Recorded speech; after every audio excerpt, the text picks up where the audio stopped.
This video will provide healthcare professionals with the basics on how to apply a negative pressure wound dressing.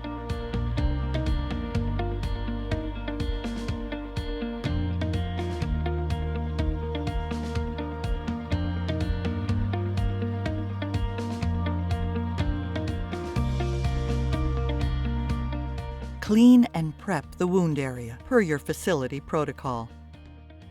To achieve the seal essential for the best results with negative pressure therapy, you must clean, dry, and prepare the healthy skin surrounding the wound. After the area is cleaned, use the enclosed skin prep pad to swab the healthy, intact skin around the peri-wound where the outer drape will be applied. This preparation is important and necessary as it will improve the adhesion of the outer drape to the surrounding skin. Trim the foam dressing to the approximate size and shape of the wound. Do not cut the dressing above or near the actual wound. This will ensure that no small pieces or debris fall into the wound. Gently insert the foam dressing into the wound. Be sure to fit the foam into the wound shape to avoid any empty spaces in the wound bed. Also ensure the foam does not extend past the wound margin and overlap onto the intact skin around the wound. Some wounds may require hydrophilic foams to address tunneling and a non-adherent layer to treat exposed bone or tendon. Cut and apply the outer drape. The following is a basic technique for cutting and sizing the drape. First, cut the drape to a size that will adequately cover the wound. Leave about 3 to 5 centimeters of overlap around the entire wound to allow the drape to adhere to the surrounding intact skin. To adequately apply the drape to the wound, be sure to leave the 1, 2, 3 tabs on one side of the drape. Next, using the 3-tab pull system, remove layer 1 to expose the adhesive side of the drape. Apply the drape to the foam dressing and the surrounding intact skin. Start application from one end and smooth the drape down as you proceed to the other end. This will help to eliminate wrinkles, which can create leaks in the dressing. Remove tab 2, the dressing handles, and smooth down the remaining portion of the outer drape. After applying the drape, check for wrinkles and gently smooth down the entire drape to ensure proper adhesion throughout.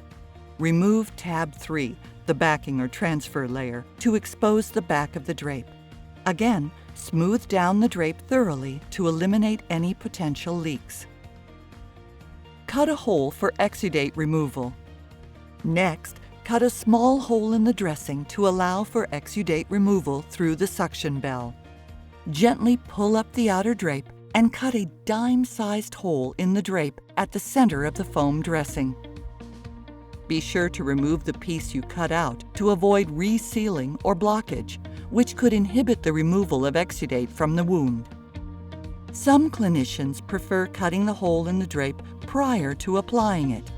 In either case, it is necessary to make sure the hole is centered on the foam dressing during application of the drape.